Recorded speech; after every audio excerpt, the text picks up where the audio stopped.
So now we're going to dive into the real crux of the conversation, and we're going to be debunking some of these investing myths that a lot of us have. So the first of those myths is that I'm too young, or on the flip side, I'm too old to start investing. So what would you say to that?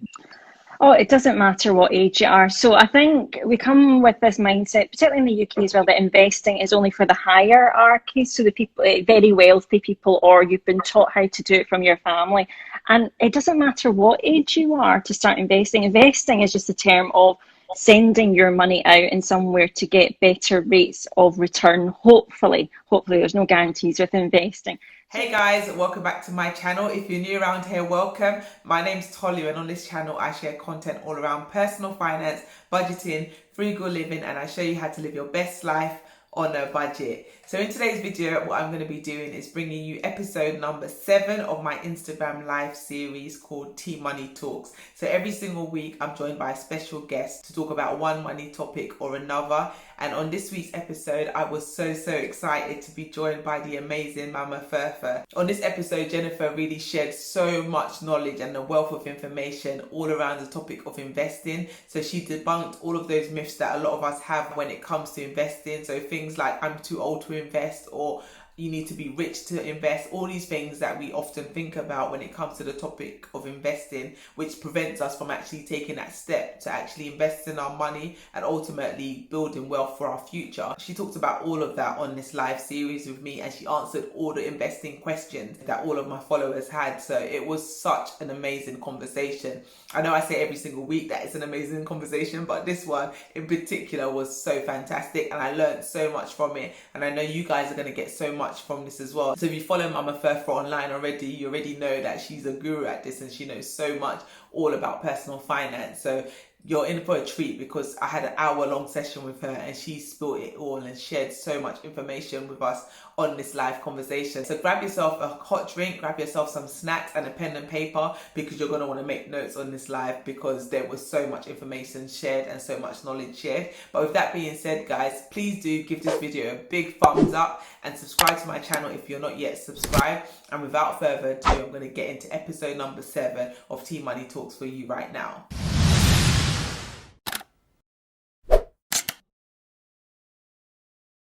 Hi everyone, welcome to episode number 7 of T Money Talks. I'm your host Tolu, aka T Money, and on this weekly live series we have real open conversations about money. So the strapline for the show is "It's okay to talk about money," and I think we need to make it okay to have these kind of money conversations, because on this live series we talk about everything from paying off debt to saving money to investing to entrepreneurship. Like literally every money conversation, we try and have a different one every single week. So today's episode is all about investing. So I wanted to have this first episode. I see you all joining. Thank you all for joining. So on today's episode, we're going to be talking about investing. And when I was thinking about the guest that I wanted to bring on to have this conversation with me, I was definitely sure on who I wanted it to be. And I chose to have Jennifer, aka Mamafurfur, come on to have this conversation with me, because when I started my whole financial freedom journey a couple of years ago, I started blogging all about my financial journey and started looking for people in the UK that talk about this topic.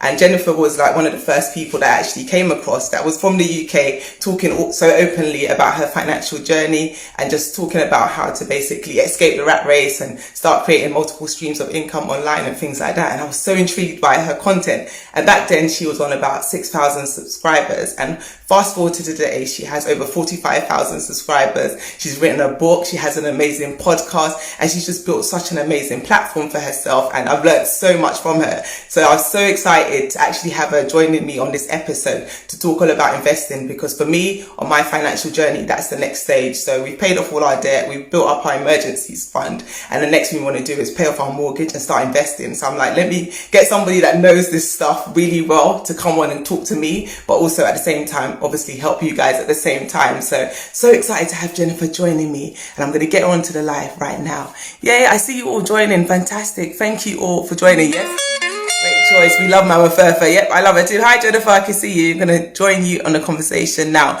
Just to let you guys know as well, it is an interactive session. So if you have any questions or anything like that, drop them in the question section. I did put a question box on my stories, and I've had a few questions as well. So yeah, submit yours. Oh my gosh, hey Jennifer. Evening. How beautiful do you look? How beautiful. Oh, it's the ring light.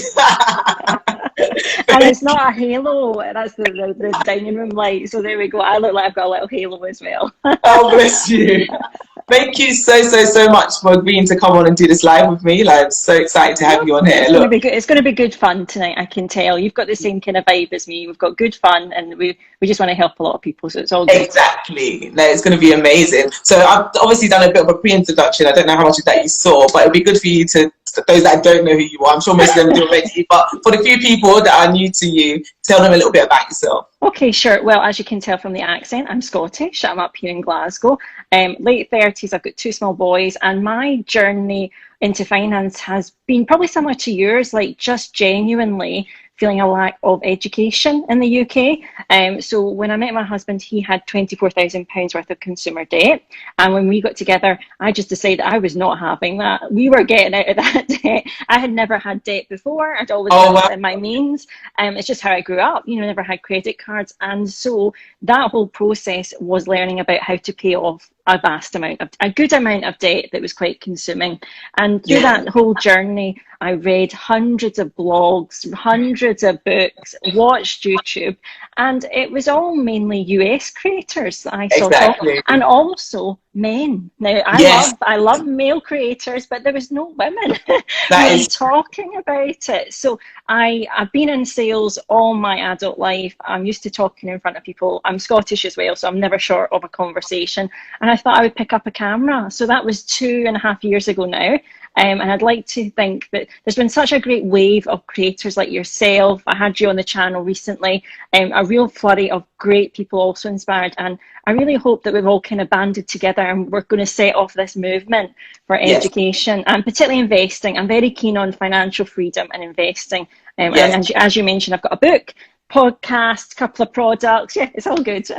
Yes, there's a lot. You do a lot and you're amazing. And yeah, it definitely was one of the inspirations for me actually starting my channel, because I remember I was literally binging on your content for ages, and then one day I just was like, let me do this. And here I am.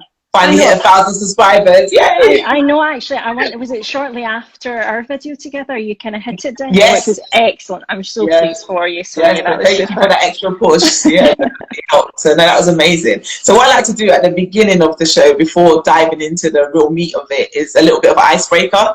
So I like to do this little this and that game. So I just ask you a question and 2 options. So it's A or B. So you can pick which one you would do.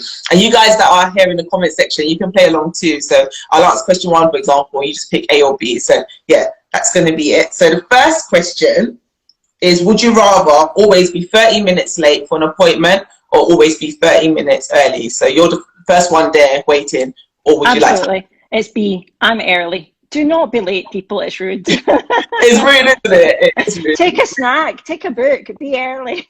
Yeah, I'm working on that. I'm usually that 30-minute late person, but I'm like, no, do you know what, Tolly? It's time to now be responsible for your time and be disciplined and try and get out on time. So yeah, definitely trying to be B. Oh, good. We've got a few B's in the comment section. Very good, very good. Time is precious. I don't want to waste your time or someone else's, so I'm there with a snack and a book early. Yep, absolutely. Yes, exactly. No, that's amazing. And then the next one, would you rather have a job that's very easy to do, working for somebody else, or would you rather work incredibly hard for yourself? So I know what you're probably going to say already, but let me see. So a really easy job that you're getting paid to do, or a really hard job?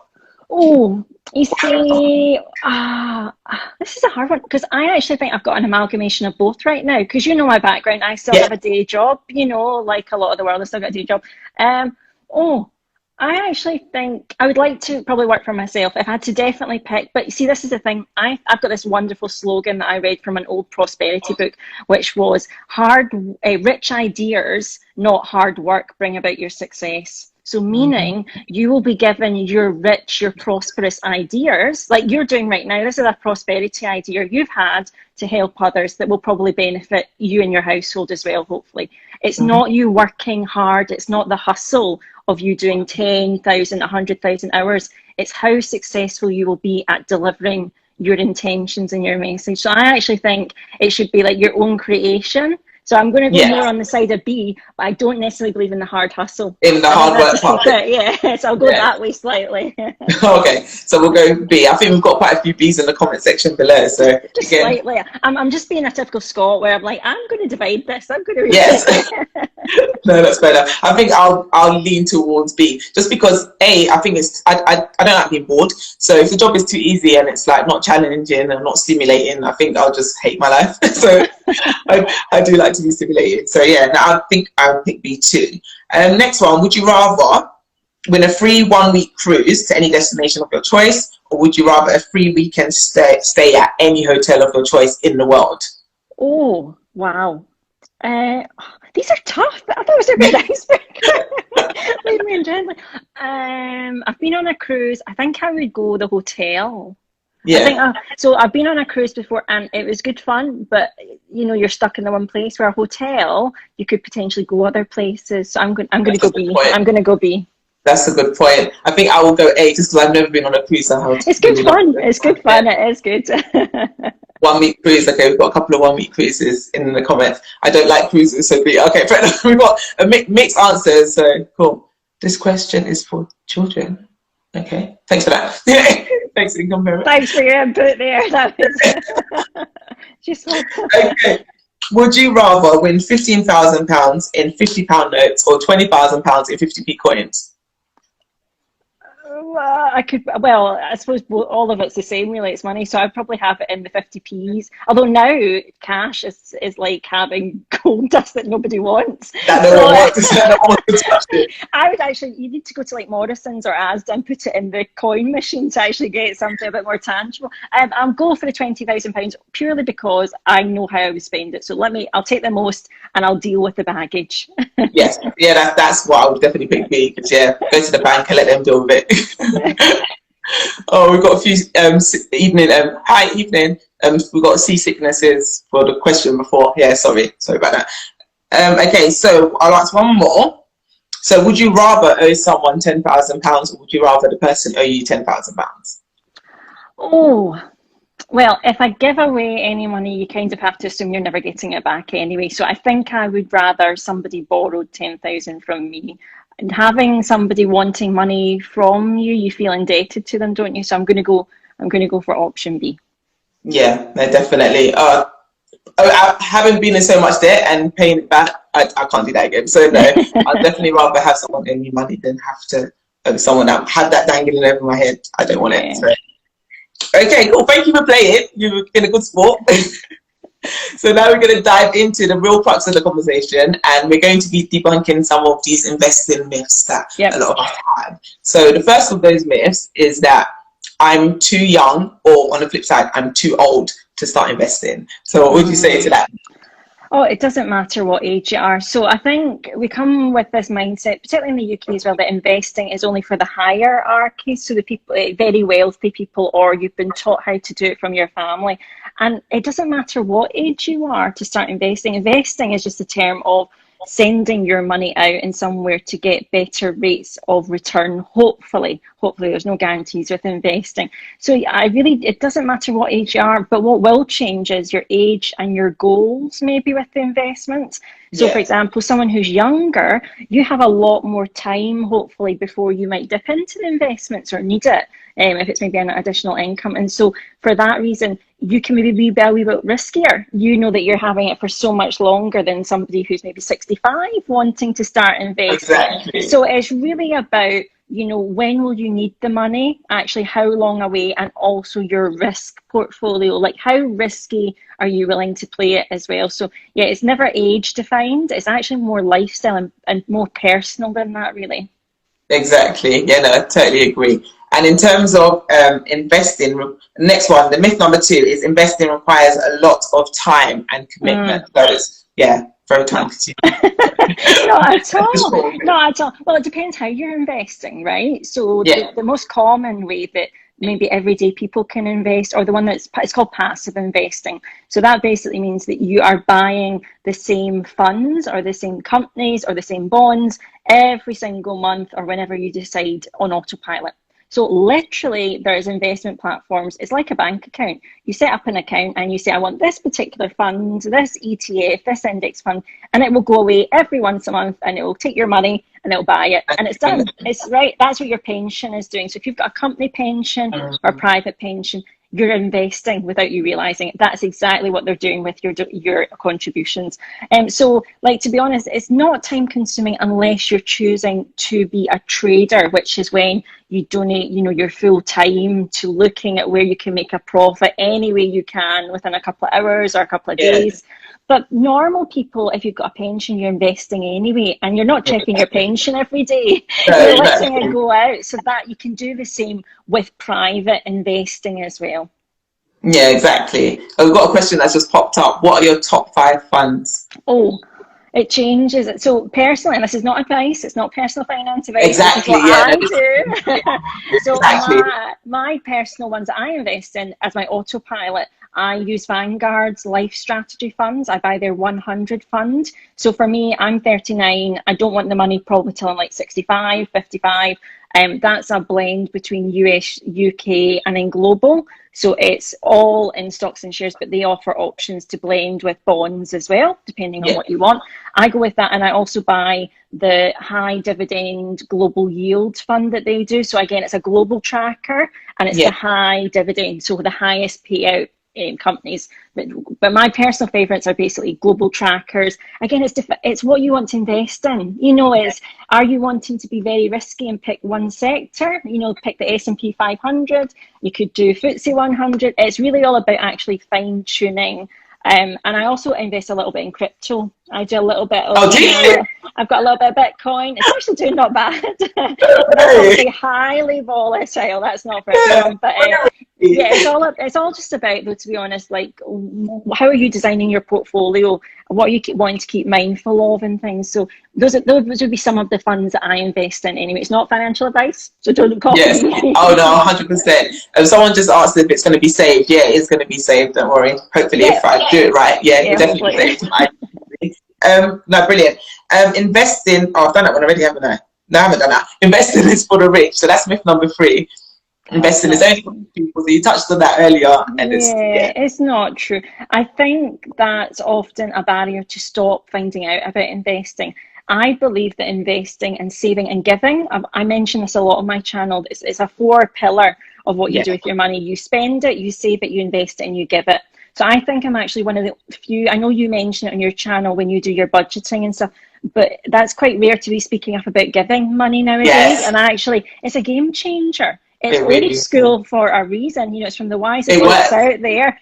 It works because, you're also investing in other people in a different way, but also you're opening up the abundance flow. You're saying, I've got enough for me. I'm going to let other people do good things with it. So, it's not for the super wealthy, because if you've got a pension, the government, say that you have to have a pension anyway, you're investing.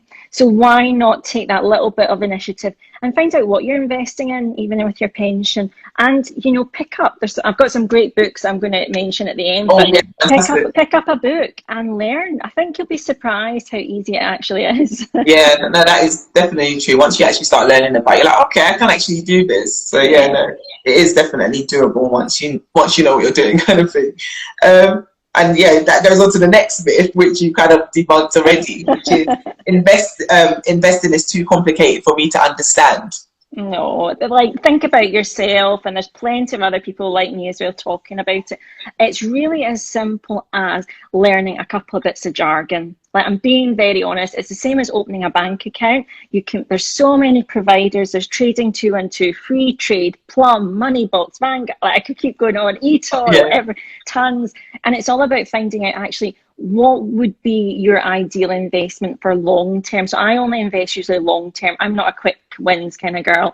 And so that could even be if you've got particular religious compliance, you need to follow some Judaism and some Orthodox Christian and particularly Muslim. You have to have very particular rules about how you save and invest. There's ways to invest in funds that back up your ethnic beliefs as well. So you can find exactly what's right for you.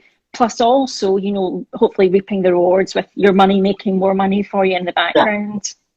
No, 100%. Okay, so the next one, is investing is too risky. Oh, well, it depends what you're investing. That's exactly it, isn't it? Because you have different levels of risk, don't you? Exactly. Like, to be honest, investing is very similar to when you're putting it in the bank, only in slight ways, in that there's no guarantees. But equally, if you're picking correctly, if you know what you're buying into, you believe in the ongoing, we have peaks, we have troughs, that's how the world economy goes, then you believe long term it's going to have growth. It has for thousands of years, hundreds of years that the stock market's been there. And so you have to, it's what you're investing in. So for example, if you invested in Pokemon cards, then that's quite volatile. Or crypto, I've mentioned that. Like, it's one currency, but it's not the currency. So, you know, you've got to also factor in how much you're investing in these more riskier things. So it's really all about what you're picking. There's ways to pick stuff that's more stable indeed. No, 100%. 100%. Okay. So another myth is that once the money's invested, it's just too difficult to actually get your money back. No, I don't know about you, but I once tried to, you know, I pulled out some money from investment and it took maybe 4 or 5 days, like very quick. It's not as quick as a bank because remember, you have bought stocks and shares. So you need to wait for the stock market sale to take place. That needs to happen, which could be the next day. Then they need to get the money back to you and back in your investment account. So for me, I think it was 3 days, maybe at the most. Oh, that's not long at all. No, exactly. And you know, for people, if you're using like online platforms as well, it could even be, if you're buying an ETF, it could be within minutes. You know, it really could be as quickly as they can sell it for you. So it's not stuck somewhere. It's not old school where you had to get a bit of paper and send. Yeah, exactly. Before you can get the money out again. Crazy. Okay. Oh, next one. Myth number 7. You must know how to time the market. No, that's obviously how people want to make a quick buck and then not make any losses. So that's all about, you know, you guess when it's undervalued and then you come out when it's high. The whole point is there's a concept called dollar cost averaging or pound cost averaging.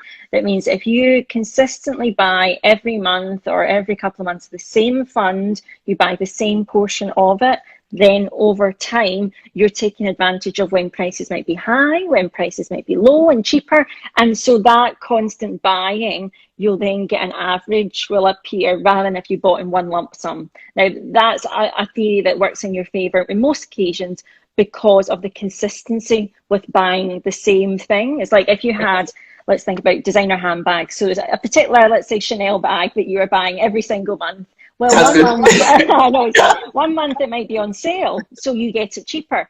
But then when you go to resell it, you're maybe getting still quite a high price, so you've made quite a lot of money. But the next month when you buy one, it's gone up in price again. So then it's that kind of logic that you're constantly making based on what the value price is right there. So consistently investing the same amount over time, it's going to compound. Yeah. Which is what your pension's doing for you. You're just not aware of it. But just don't pay attention to what they send you every year in the post. But that is what they're doing. Okay.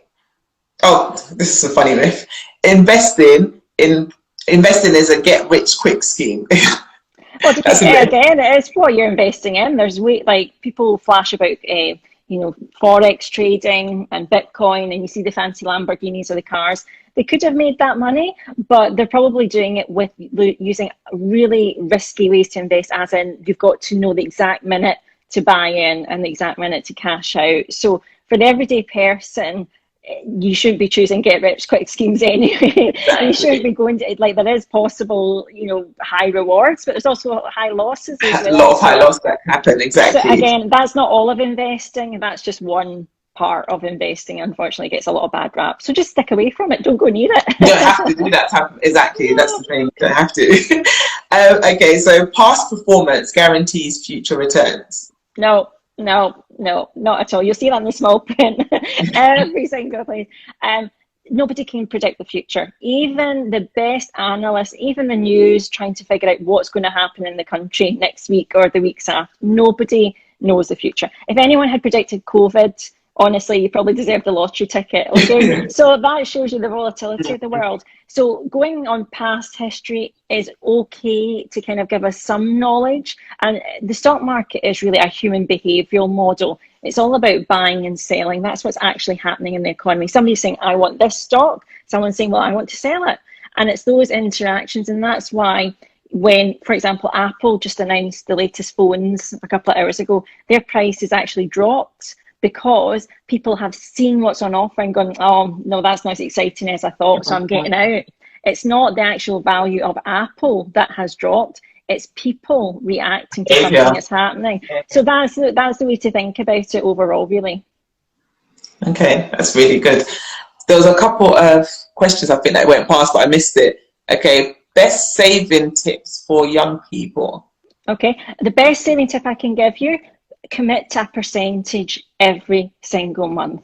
Yes. So you've got to have, and it's not sexy, you've got to have a budget. You've got to have a budget. You've got to have this written, at least knowing how much money is coming in and how much money is for your essentials.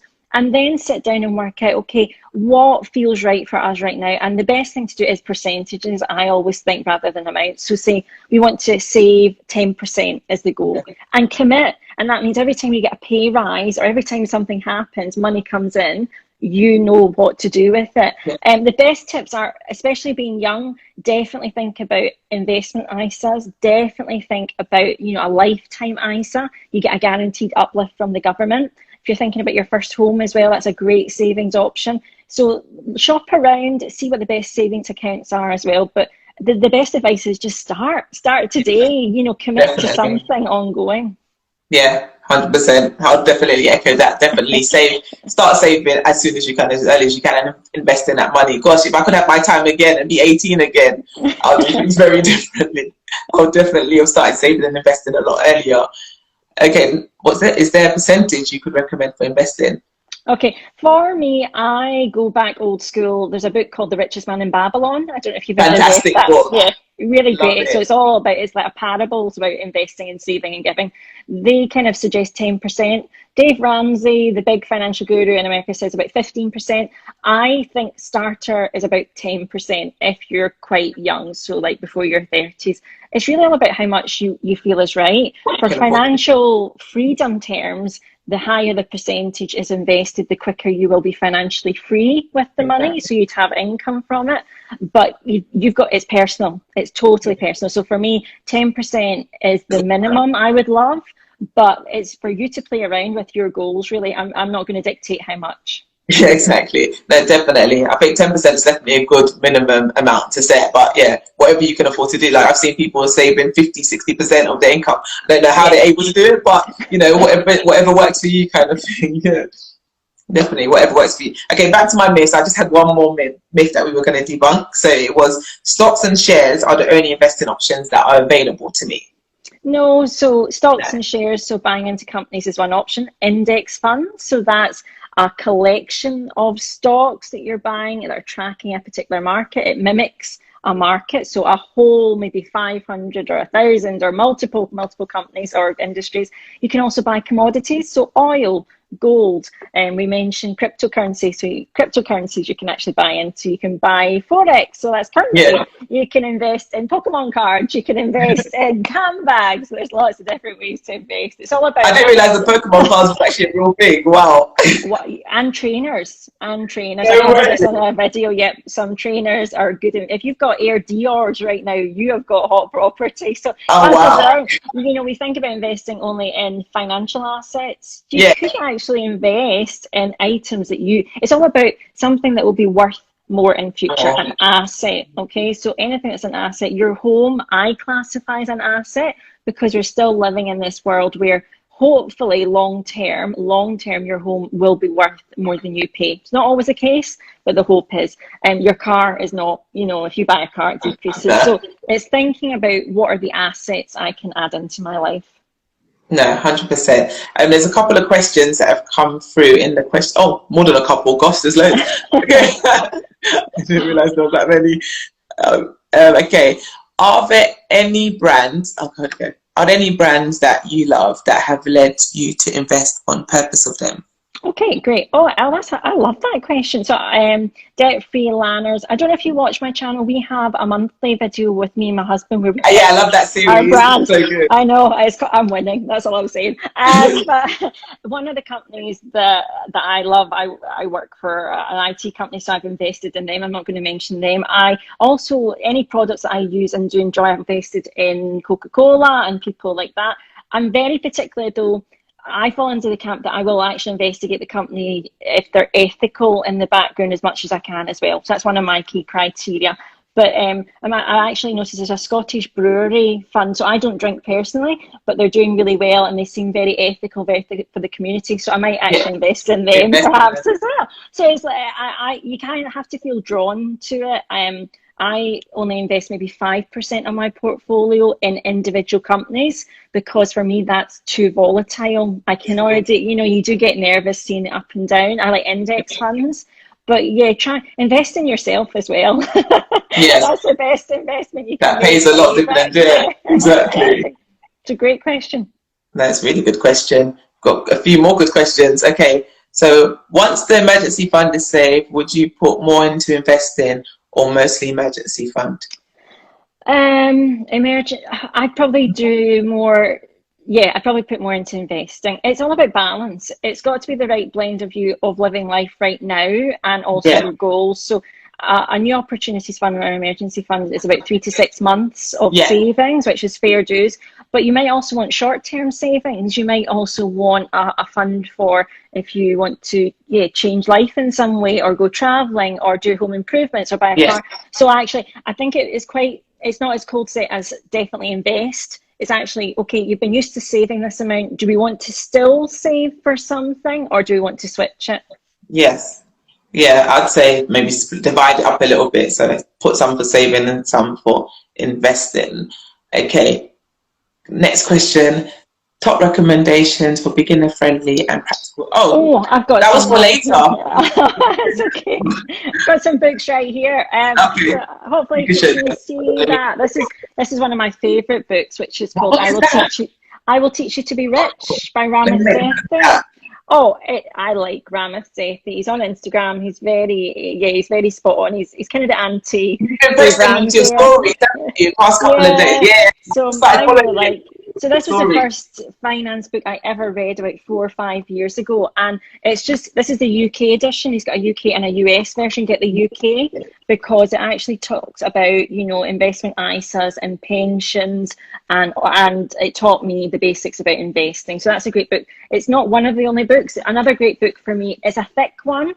It's going to take you a wee while, but I really love this one by Tony Robbins, Money Master the Game. It's detailed. He was in conversation with like Warren Buffett and John Boyle and all, Ray Dalio, all the great investors. What's the title? Sorry, the title of the book? Money Master the Game. Money Master the Game. Yeah, that's a great other one. I also love, is it The Little Book of Common Investing? That's a really good one, if you've heard of that one. And Reset by David Sawyer is another UK author who lives not too far from here in Glasgow. He's written a book. That's a really super one. And this one I'm going to throw into the mix. It's not about investing, but it's about money overall. This is new, just quite new out. I really enjoyed it. The Psychology of Money by Morgan Housel. I don't know how you say his surname. It's called Timeless Lessons on Wealth, Greed and Happiness. And I actually really enjoyed it because it explained concepts like your time being your most valuable asset and things like. I think it's really interesting about money being a tool rather than a thing that controls your life. So that's another. That sounds similar to Your Money or Your Life. Have you read that? Exactly. That's a good one by. Is it Vicky Robin? Vicky Robin. Yeah. She's good. She's good. I like her as well. Really, really good.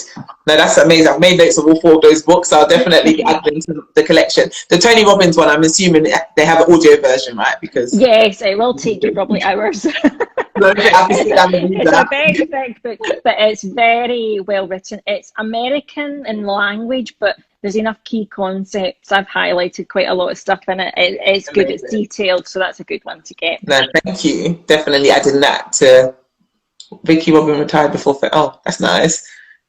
Definitely adding that to the reading list. Okay, Gosh, we've got loads of questions. I'm trying to get through them quickly because I've got a few more on my actual list. That's Investing versus paying off residential mortgage. Oh, okay.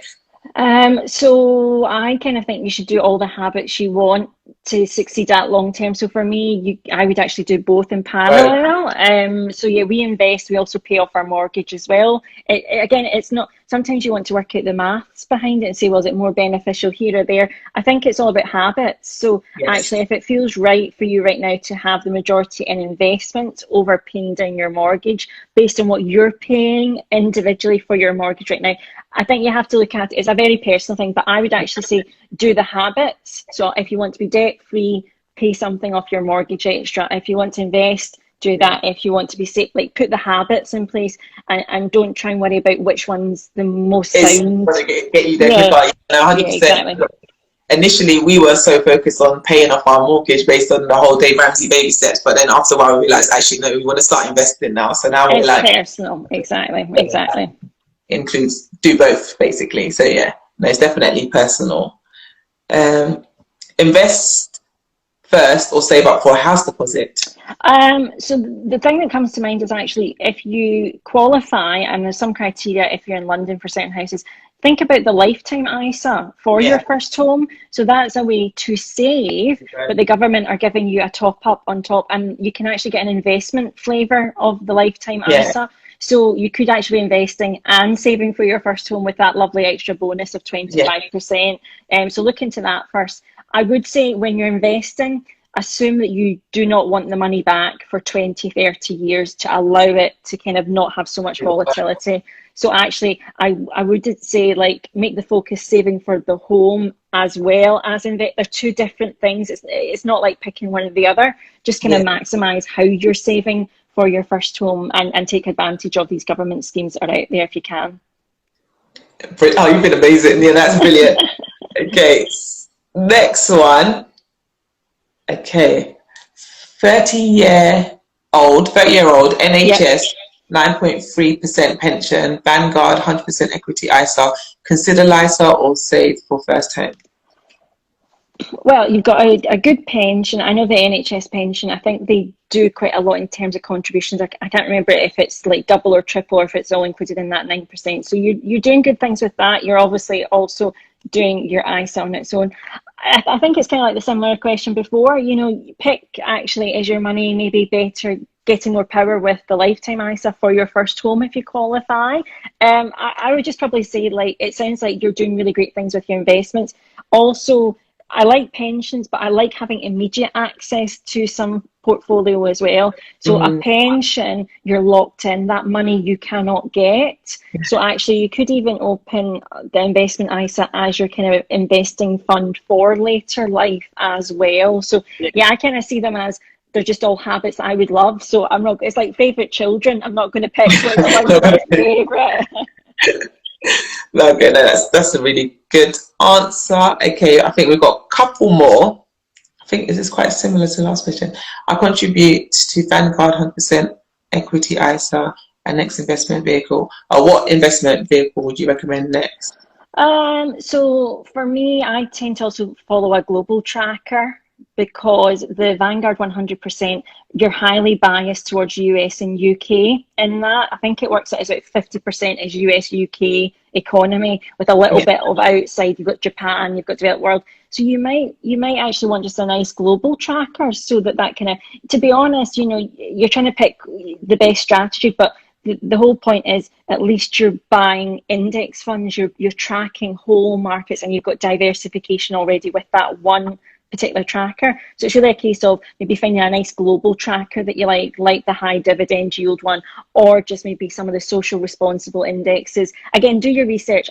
My theory would be go global to kind of maybe balance out. The other thing you could do is you might want to buy some bonds perhaps, again, so you've got a bit of a stable backbone. But yeah, definitely there's no right answer, and I don't even think a financial advisor would say pick one particular fund anyway. No, brilliant. Okay, I'll like one more question on the questions that have been submitted, and then I can go back to my actual script. So what percentage of take-home pay do you recommend should be for your mortgage? it has to be very much affordable if life was to change as well. So it scares me when I see people with 50% of their take-home pay is on a mortgage.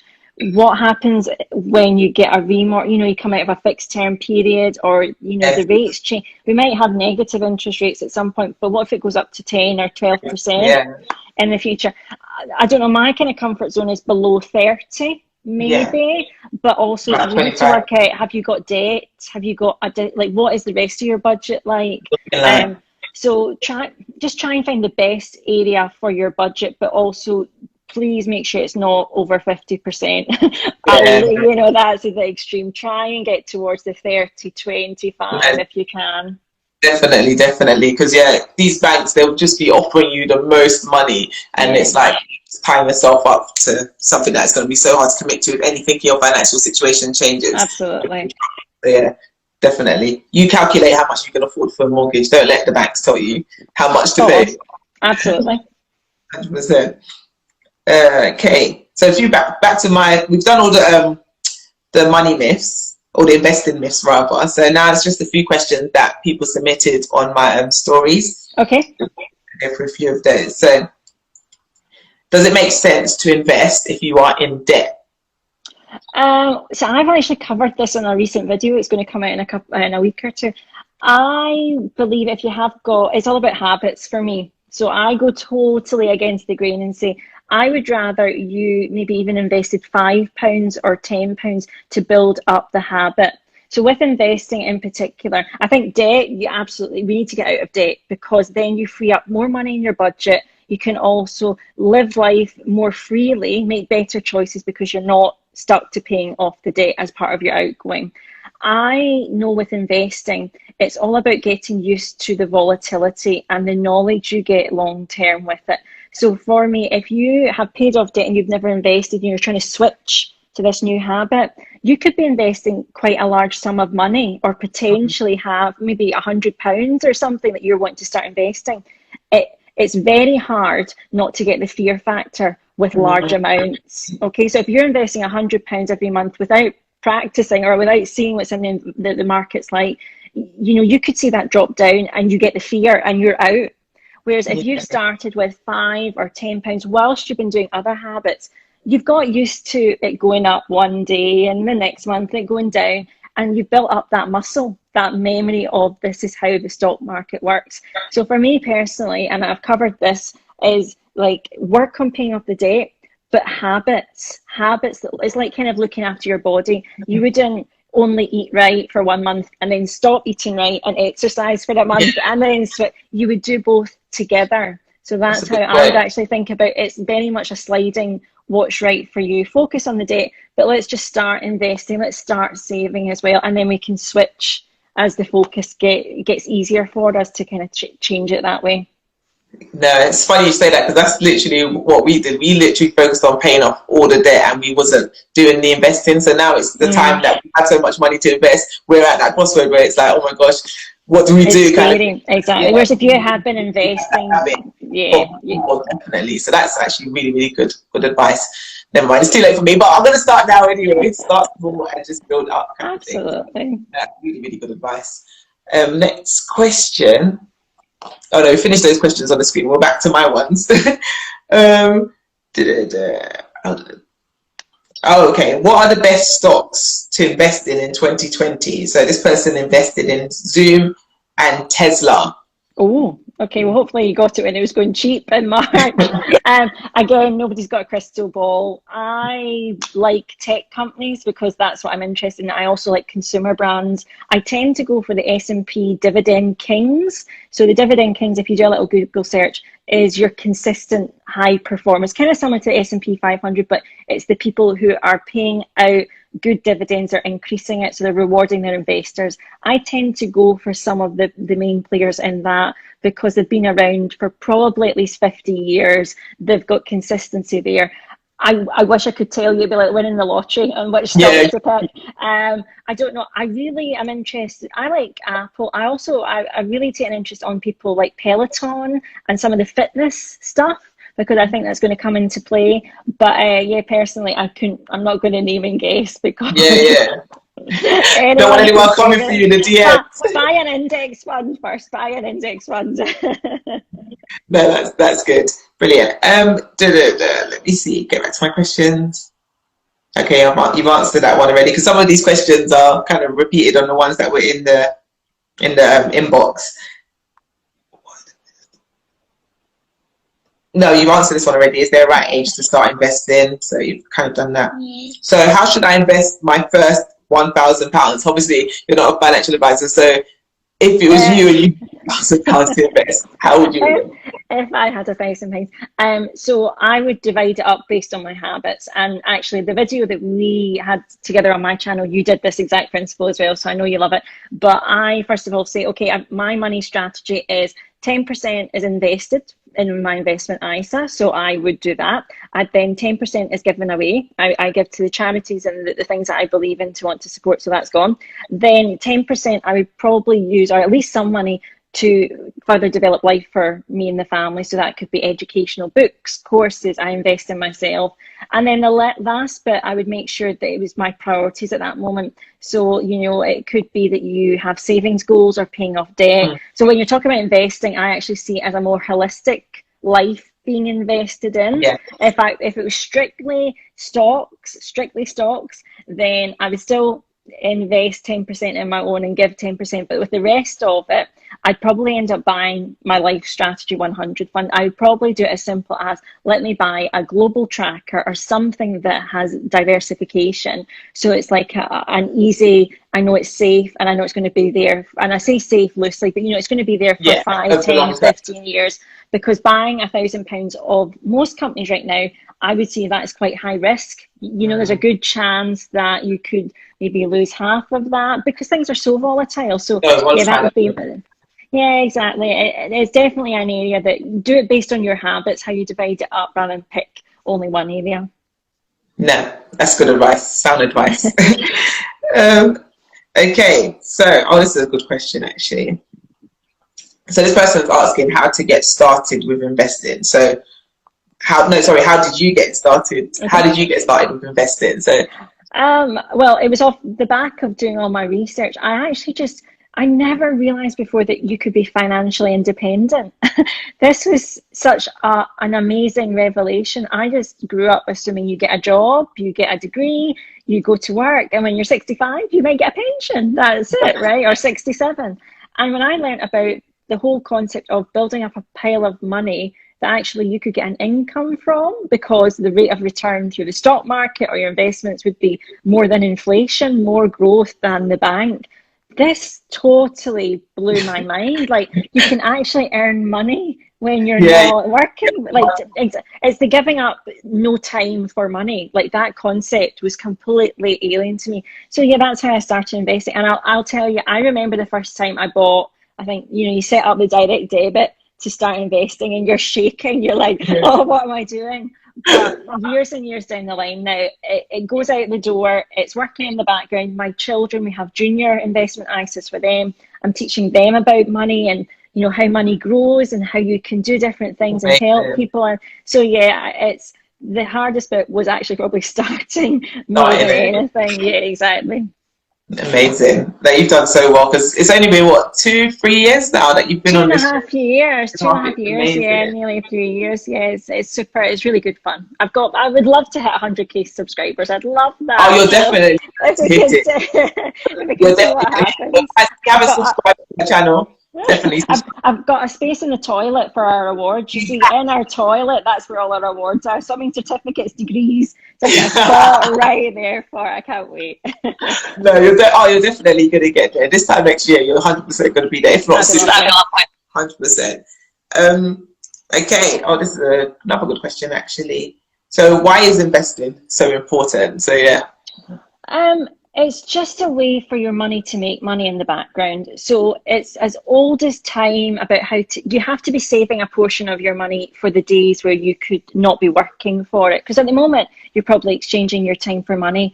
But what about the days that you're not able to, or you want to do something different? You don't want to work as many hours. And it's that you're investing in. You're investing in choice, down the line. That's what your pension is. That's exactly what your pension is. And even if we're relying on a state pension, you're hoping that one day you don't have to assume you're going to have to, you know, exchange your time for money. So yeah, I think that's the best motivation for anything, that you should invest, because it's rather than rely on someone else. There's a great sense of power and independence that comes from knowing that you're going to look after your family and yourself because you've set up these habits, and that, you know, you can see it all work out for you. There's power in that, indeed.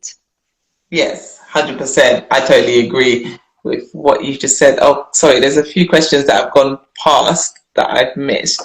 Although just scrolling back to them. After having an emergency fund, do you recommend sinking funds, or do you think sinking funds are a waste of money that could be invested?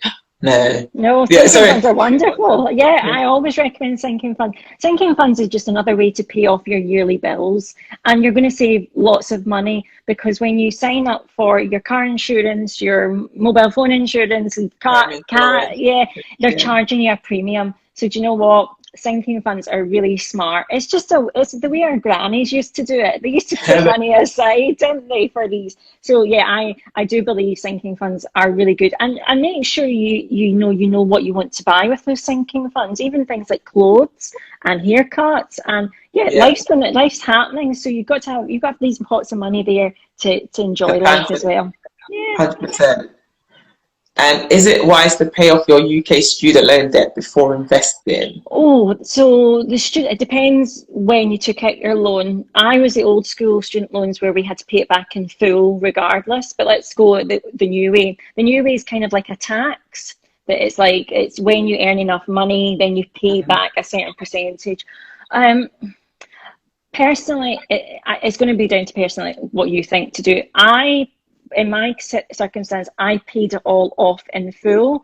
Because that was the system that applied to me, but also it meant that I didn't have any additional incomes coming from my wage. So it's all about, do you want somebody else having a bit of your money, or would you rather get rid of it? Now, I know the luxury is it's got rid of in theory after 30 years, but the chances are that you probably will pay it back before that time anyway. So I think it's down to what you think is right. We're in that. It's not the same as the US. It's kind of like a tax here. So I personally paid it off, but that's not to say that that's the only way to do it.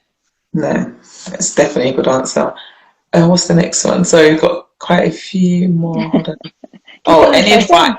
Yeah, literally. I know I've never had this many questions in a live. It's because you're wants to get as much information as they can from you, and we've got about less than 10 minutes left, so I'm going to try and whiz through the last few questions. So we've got any advice on good children's ISAs at the moment?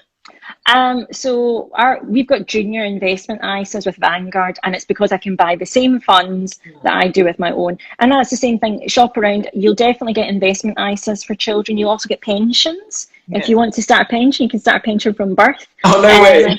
Yeah, you can with a birth certificate. So it's really all about, how much you want to save every month and shop around, as in what funds can you buy with it. Also, maybe if you want a cash ISA, look around for the best, and I use that, what kind of rates of interest. But personally, I go with investment ISAs because it's long term anyway. It's going to be, my two are under 7, 8, so it's going to be for 12 odd years that they're going to have it anyway. Amazing. Okay. Hold on. What is a sinking? What is a sinking fund? And are there any good investing for dummy beginners info anywhere? Any pointers? Welcome. Yeah, our channels. So I love YouTube, honestly, for finding any topic, because I'm very visual. Books are great. The couple of books that I did recommend there, so that I Will Teach You to Be Rich is a good one. But YouTube, I like to think there's some of the best stuff out there. There's things that are more cartoon based. You've got someone talking, and just use the internet. Literally search that term, and you'll find some great stuff. So much fun. Yeah, I've done a video on it as well. So in terms of a sinking fund is a fancy word for a little pot of money that you create over long term, but you basically allocate a small part of money to it, and it builds up. So for example, if your TV license is the 160 odd pounds, whatever, you would put across then a monthly amount of 12 or 13 pounds that eventually would be the total amount that you could pay for it in one lump sum. So that's what's called a sinking fund, because it makes a bigger hole that then you can use to pay it stuff. Yeah. So it's things like Christmas, for example, that comes the same time every year, but it comes in November. And we're like, oh my gosh, I need to pay for Christmas. And then, exactly. Put it on the credit card or whatever. Whereas if you kind of plan in advance and save up towards it, then yeah, that money will be there for you. So yeah, and I love thinking about it. I don't really think about them until recently, the last couple of years. I'm like, wow, how did I not know about this method of budgeting and saving money? And yeah, it definitely makes a big difference to the budget. What website is good for stock research? Oh, I like Hargreaves Lansdown's website. I also use eToro. So eToro is it's a trading platform, but they actually have a lot of information about the stocks and about funds there. So Hargreaves Lansdown's very good. I use that. And I also just use Google. So if you type in the stock that you're after, it will usually bring up a lot of the information, like the P/E ratio, the if there's a dividend payout, you'll usually get that nice little graph. So actually, sometimes Google is quite good to get the key information. Can't go wrong with it. Good old Google. Okay, got a couple of questions in the question. Oh gosh, sorry, shaking the camera. In the question box, is it wise to pay off? Oh, we've answered that one already, so that's fine. Okay, those the same questions, so that's fine. It was what was it good? What website was good for research? So that's good. Last one. I don't have any kids, but keen to put money away for my nieces and nephews. Oh, that's sweet. Are investment ISAs the way forward rather than just saving account? That's a good question. So as a relative or, a friend, you can actually put money in. If they've got junior ISAs, you can send money across if you know the account details. Is an investment ISA better than a savings account? It's different things, really. Investment ISAs is the same as putting into a pension with different kind of access. So it's all about long-term money. The hope is that they will have access to powers that make it grow faster, higher rates of return. It's really up to you, though. If you're wanting to, give money to nieces and nephews, I think that's fantastic. Also, don't remember that you can teach them these principles of you save a little, ask mummy and daddy to save a little for you. Let me show you how to invest, and let me show you how you can also give. So it's even better to think about giving them the habits and the skills as well as pass on. But investment and saving accounts, investment's riskier, but it's definitely long term for kids as well. So it's really all about how much access they want to and what their particular goals are for the money eventually. That's brilliant. Last question, actually. Let's see which one I shall pick, because I've got about 5 more questions, but I'm conscious of the time. So I'm like, okay, let me pick one of the best ones out of it. So what platforms would you recommend for investing? So you've obviously mentioned a few already. So Vanguard, I personally use Vanguard, I use eToro, and I also use Trading 212. That's the 3 for different things. Every platform offers you something different, so it's all about what you want and also the fees that you're paying and stuff. There's tons. Like, it's all depending on how much you want to invest, what you want to invest in, what charges and fees you're okay with. So there is. And all about, making sure you get the platform that suits you. So there's tons out there, tons. Yes, exactly. And okay, the last question from Miss BX is, when saving up for different reasons, e.g. emergency funds, sinking funds, do you need separate savings accounts? Well, that's a good question. I would say have a different account where it might be easier to track the money. So, for example, an emergency fund, I tend to have that in a different account, because I know exactly how much is there. If I had it in my everyday account, I could potentially dip into it without realizing. So for me, my structure is I have a bills account. So all of our mortgage, council tax, direct debits, I've got one account that my wage goes into, but the next day after all the bills come out, I then transfer money out. So that sits at like £5 in it at the most. There's hardly anything. I have what we've got our investment money, so that's waiting to then send to investments. I have a giving account, so I automatically do my 10% that's moved out, so I know that that's gone and I can send it away. And then we have a savings and fun money, so 2 accounts for that. So fun money is what I call for basically, you know, your food, petrol, living, haircut, you know, okay, the surplus to, like, so you've paid your bills and then you've got your living money. I would definitely keep savings separate, just so that you can see exactly how much you have, and you're not going to be accidentally dipping in. Try and even make it as far away as you can, so you don't go into it. Okay, and so then all the sinking funds will be in the one savings account. Exactly. But you just know how much is for the different things. But you know, I use Starling Bank. So Starling Bank and Monzo do this principle where you can have sinking pots. You know, you can create little pots. We have it with our business account with Starling Bank, and I actually put aside our giving money. We give with our business as well, giving money and tax and VAT. And it's really, if you like the concept, they're really great banks actually to physically have lots of different pots. Monzo is good for that as well, yeah. Exactly. So yeah, whatever works for you, but those are my kind of spreads of different accounts anyway. Brilliant. Okay, so we've got literally a couple of minutes left. So what I wanted to ask you to do in the final few minutes was just give, I guess, your top advice you'd give to anybody wanting to get started into investing. Oh, no, you leave the hardest to the end. Yeah, oh, sorry. No, that's a great question. That was just off the cuff. The best advice I could give is please do as much research as you can. Invest in things that you know what you're investing in. Also invest as soon as you can, because time, there's a wonderful principle called compound interest, compound effect. It's basically how your money will keep growing the longer you leave it. Time is this beautiful thing that we have that works in our favor. So as soon as you can. The other thing is, you know, you need to have a really great fear of missing out is one of these critical things of the human nature. Oh, if only I did this. You need to almost go the opposite way and be deadpan and non-emotional. So it's going to test your nerve. It's going to be, you're wanting to check it every day to see if I've made any money or lost. You have to only check it once a month if you can. So that would be my top 3. But once you start, it's like Pringles. Once you start, you'll think, I'll leave it so long. Why did I leave it so long? You'll be there, millionaire. Everyone else is broke, but you got your millions. So over time. Yes, over time. That's the key. That's the key there, isn't it? It's time. It's not going to be an overnight thing. It's going to take time, but you have to be in it to kind of win it. So and one of the key thing I think for us as well, growing up in the culture that we have, you want to think about generational wealth. Okay, so regardless of what background we're all from, we all come from different parts of the UK.